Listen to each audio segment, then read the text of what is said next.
তবে সাবধান, মনে রেখো তোমার একজন বাবা আছেন, তোমার একজন মা আছেন। আমি আল্লাহ অর্ডার দিলাম তুমি তোমার বাবা মায়ের সাথে সদাচারী হবে। অর্থাৎ একদিকে বান্দা তোমার উপর যেভাবে আমি আবশ্যক করে দিলাম আমি আল্লাহ ইবাদত করা, অন্যদিকে আমি আল্লাহ তোমাকে আদেশ দিচ্ছি তোমার বাবা মার সাথে সদাচার করা। তাহলে এক নম্বরে আল্লাহ তাআলা আদেশ দিচ্ছেন নিজের ইবাদতের, দুই নম্বরে অন্য কোনো আমলের কথা না বলি সরাসরি চলে যাচ্ছেন কোথায়? বাবা মায়ের দিকে। এরপরে সূরা লুকমান 31 নম্বর সূরা, এই সূরা লুকমানের মধ্যে আল্লাহ তাআলা বলেন ওয়াসাইনাল ইনসানা বিওয়ালিদাইহি হামালাতহু উম্মুহু ওয়াহনান আলা وفصاله في عامين أن اشكر لي ولوالديك إلي المصير। আল্লাহ তাআলা বলেন আমি আল্লাহ ওসিয়ত করতেছি বান্দার পিতামাতার ব্যাপারে। কে ওসিয়ত করেন? আল্লাহ ওসিয়ত করতেছে। দুনিয়ার মানুষের ওসিয়তেরই তো কত দাম। ছেলে বাবার অন্য কথা না শুনলেও মৃত্যুর আগে তাকে যে ওসিয়ত করে যায় এটা নিয়ে সে পেরেশান থাকে। তার সাথে আলোচনা করে, অমুকের সাথে আলোচনা করে, বলে বাবা মৃত্যুর আগে এই ওসিয়তটা আমাকে করেছেন, এইটা পালন করতেই হবে, পূরণ করতেই হবে। তো আল্লাহ বলতেছেন ও বান্দা, দুনিয়ার মানুষের ওসিয়ত তোমার কাছে এত দামি, এত মূল্যবান, মনে রাখো, সতর্ক থাকো, আমি আল্লাহ তোমাকে ওসিয়ত করতেছি। ওয়াসাইনাল ইনসান, আল্লাহ বলেন আমি নিজে।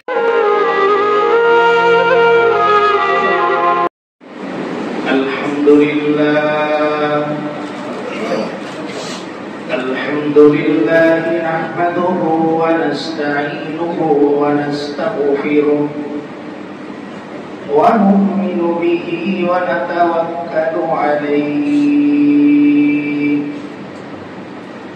ওয়া না'উযু বিল্লাহি মিন শুরুরি আনফুসিনা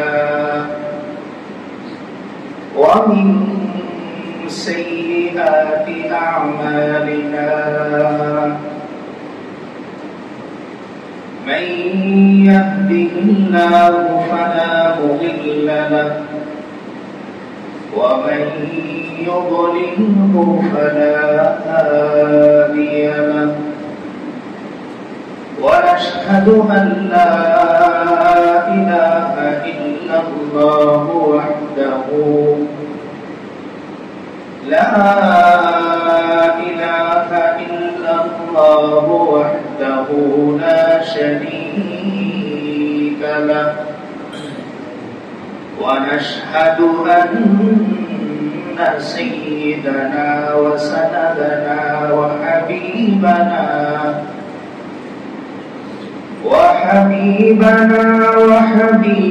قلوبنا وطبيب قلوبنا ومولانا محمدا عبده ورسوله أرسله بالحق بشيرا ونذيرا وداعيا إلى الله بإذنه وسراجا منيرا صلى الله تعالى عليه وعلى آله وأصحابه وبارك وسلم تسليما كثيرا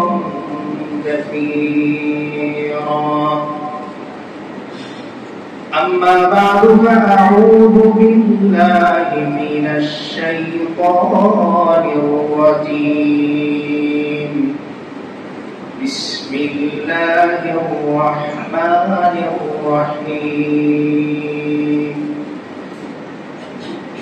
ووصينا الإنسان بوالديه حملته أمه وهنا على وهن وفصاله في عامين أن اشكر لي ولوالديك إلي المصير. وقال رسول الله صلى الله عليه وسلم رضا الرب في رضا الوالدين وسخط الرب في سخط الوالدين أو كما قال عليه الصلاة والسلام. اللهم صل على محمد وعلى آل محمد كما صليت على إبراهيم وعلى آل إبراهيم إنك حميد مجيد. اللهم بارك على محمد وعلى آل محمد كما باركت على إبراهيم وعلى آل إبراهيم إنك حميد مجيد. উপস্থিত মুসলিয়ান کرام, দিন প্রিয়, ইসলাম প্রিয় মুরব্বিয়ান کرام, যুবক ভাইরা, সর্বপ্রথম সেই মহান মালিকের দরবারে লাখ কোটি শুকরিয়া, যে মহান মালিক আমাদের সকলকে আদম সূত্রে মানব সুতোয় গেঁথেছেন এবং পৃথিবীর সর্বশ্রেষ্ঠ মাখলুক হিসেবে আমাদেরকে সৃষ্টি করেছেন এবং এই সর্বশ্রেষ্ঠ হওয়ার যতগুলো কারণ, এর মধ্যে অন্যতম আল্লাহ তাআলার পবিত্র এবং বরকতময় গুরুত্বপূর্ণ বিধান সালাত, এবং এই সালাতের মধ্যে সবচেয়ে গুরুত্বপূর্ণ সালাতগুলোর মধ্যে অন্যতম এই জুমাতুল মুবারাক আদায়ের লক্ষ্যে আমাদের সকলকে পৃথিবীর সর্বশ্রেষ্ঠ জায়গা, আল্লাহ তাআলার কাছে সবচেয়ে প্রিয় জায়গায় এসে উপস্থিত হবার তৌফিক দান করেছেন। এজন্য আমরা সেই মহান মালিকের দরবারে দিল থেকে শুকরিয়া দান বলি আলহামদুলিল্লাহ। আজকে আমরা যে আয়াতটুকু তেলাওয়াত করেছি, এই আয়াতকে সামনে রেখে এবং এর সাথে সম্পৃক্ত কয়েকটি আয়াতকে সামনে রেখে আজকে আমরা আলোচনা করার চেষ্টা করব, যদি আল্লাহ তাআলা তৌফিক দান করেন। আজকের আলোচ্য বিষয় পিতামাতার প্রতি ইহসান, সদাচার এবং তাদের হক সম্পর্কিত। আল্লাহ তাআলা মানুষের যে এই ধারাকে অব্যাহত রেখেছেন, এই ধারাকে অব্যাহত রাখার সবচাইতে বড় মাধ্যম যে দুটি মানুষকে সৃষ্টি করেছেন, এর মধ্যে একজন হচ্ছেন বাবা আর একজন হচ্ছেন মা। তাই আল্লাহ তাআলা বান্দাকে যেখানেই নিজের ইবাদতের কথা উল্লেখ করেছেন, বলেছেন, আদেশ দিয়েছেন, সেখানেই বান্দাকে এই কথা মনে করিয়ে দিয়েছেন যে তুমি আমাকে ইবাদত করবে স্রষ্টা হিসেবে, সৃষ্টিকর্তা হিসেবে, আর তোমার বাবা মার প্রতি সদাচার করবে তোমার জন্মের মাধ্যম হিসেবে।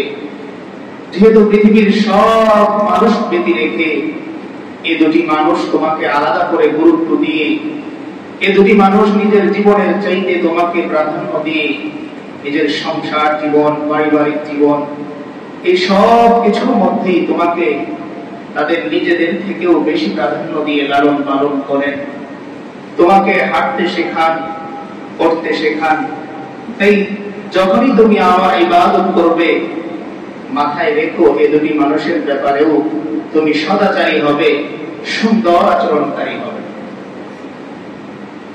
হযরত আদম আলাইহিস সালামকে আল্লাহ তাআলা পিতা এবং মাতার মাধ্যম ছাড়াই সৃষ্টি করেছেন, আর হযরত ঈসা আলাইহিস সালামকে পিতার মাধ্যম ছাড়া আল্লাহ তাআলা সৃষ্টি করেছেন।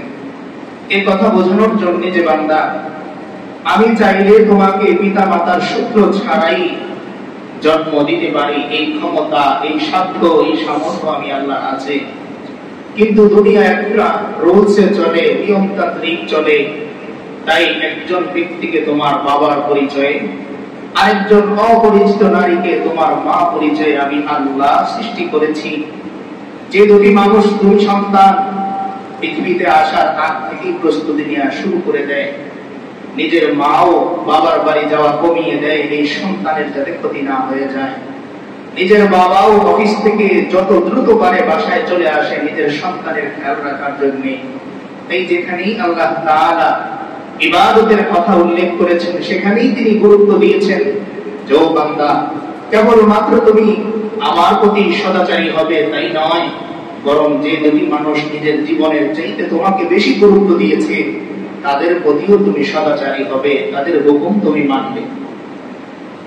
এজন্য কোরআনুল কারীমের 2 নম্বর সূরা সূরাতুল বাকারা, এই সূরা বাকারার 83 নম্বর আয়াত 8-3, এই 83 নম্বর আয়াতে আল্লাহ তাআলা বলেন, وَإِذْ أَخَذْنَا مِيثَاقَ بَنِي إِسْرَائِيلَ لَا تَعْبُدُونَ إِلَّا اللَّهَ وَإِذْ أَخَذْنَا مِيثَاقَ بَنِي إِسْرَائِيلَ لَا تَعْبُدُونَ إِلَّا اللَّهَ وَبِالْوَالِدَيْنِ إِحْسَانًا।